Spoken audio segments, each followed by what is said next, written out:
আসসালামু আলাইকুম। ওয়ালাইকুম আসসালাম। আপনারা কেমন আছেন? ভালো আছি। আচ্ছা, আমি আপনাদের কাছে একটা ধাঁধা নিয়ে আসলাম। যদি দাদার সঠিক উত্তরটা দিতে পারেন জি। তাহলে আপনাদের জন্য আমার পক্ষ থেকে আছে 500 টাকা।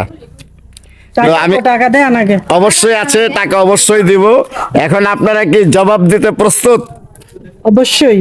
আচ্ছা, ঠিক আছে, তাহলে আমি শুরু করলাম ধাঁধাটা। হ্যাঁ, জি, শুরু করুন। ধাঁধাটা হলো, কোন ফল জি।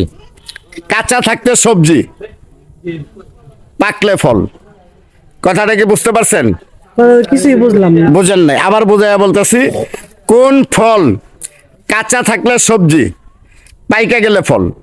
সবজি বলতে যে তরকারি খায় সব। হ্যাঁ হ্যাঁ হ্যাঁ, তরকারি যে খায় সেই ফল সবজি। বলতে কি খাওয়ার, মানে যে খাওয়ার ফল। যেরকম ফল খায় এরকম ফল। কলা জি, জি। কলা কলা। হয় নাই। হ্যাঁ, কলা তো ঠিকই আছে ভাইয়ের উত্তর। কলা তো কাঁচা থাকলে কাইটার তরকারি রান্না করা যায়, না। আর পাকলে ফল হয়ে যায় গা। কলাটা কিন্তু অ্যাভেলেবেল, কেউ তরকারিতে ব্যবহার করে না, আর সব কলা করে না। কিন্তু এমন একটা ফল, এটা পাকলে ফল, কাঁচা থাকলে সবজি। ভাই, সব সময় হয়। নারকেল নারকেল কি? নারকেল। সরি ভাই, আপনারটাও হয় নাই। ভাই ভাই বাবু, তুমি পারবা? তুমি জি না। পারবা না? হ্যাঁ, ছোট মানুষ। হ্যাঁ ম্যাডাম, বলেন। এটা কি হইতে পারে? আমার তো এই লালু ভাইয়ের উত্তরটাই সঠিক মনে হইতাছে। টাকা কিন্তু 500। আচ্ছা, খারাপ। সঠিক জবাব দিতে পারলেই টাকা আমার মনে 500। হয়- তো হ্যাঁ বলেন। আমার মনে হয় এটা কাঁচা কলাই হবে। হ্যাঁ, কাঁচা কলা। জি। আচ্ছা, আপনার প্রশ্নটা করি, আপনি ইয়ং জেনারেশন, আশা করি পারবেন। প্রশ্নটা হলো, কোন ফল কাঁচা থাকলে সবজি, পাকলে ফল? আবারও বুঝেন, কাঁচা থাকলে সবজি, পাকলে ফল, এটা কোন ফল? কাঁচা সঠিক কলাই। জবাব দিতে পারলে আপনি 500 টাকা পাবেন। কাঁচা কলাই।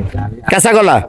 তার মানে আপনারও হয় নাই আসলে। আচ্ছা আচ্ছা আচ্ছা, ওই যে আমার আরেকটা মনে হয়েছে। হ্যাঁ বলেন। এটা সঠিক উত্তর আমি বলতে পারবো। সঠিক উত্তর? হ্যাঁ, আমার মাথায় আসছে। আচ্ছা, ঠিক আছে, বলেন। সঠিক উত্তর হলো পেঁপে। পেঁপে? হ্যাঁ। আপনার কি মনে হয়? পেঁপেও। পেঁপে? আপনার কি মনে হয়? পেপেই। আপনি? পেঁপে। আপনি? মহিলা মানুষ যেহেতু কইছে, আমি তো আর না করবো পারি না, এটাই। তার মানে আপনারা সবাই ওনার উত্তরকে সাপোর্ট করছেন। জি। হ্যাঁ, ধন্যবাদ প্রিয় দর্শক। আমি আপনাদের কাছে একটু জানতে চাবো, কমেন্টের মাধ্যমে জানাবেন। এই যে উনি যে কথাটা বললেন যে পেঁপে, আসলে উত্তরটা সঠিক হয়েছে কিনা। যদি উত্তরটা সঠিক হয় আপনারা কমেন্টে জানাবেন, যদি উত্তর সঠিক না হয় তাও জানাবেন। আর আমাদের এই ম্যাডাম আজকে যে প্রশ্নে উত্তরটা দিল, আমার কাছে মনে হচ্ছে সঠিক হয় নাই। আপনাদের কাছে কি মনে হয় অবশ্যই জানাবেন। সবাই ভালো থাকবেন। আল্লাহ হাফেজ।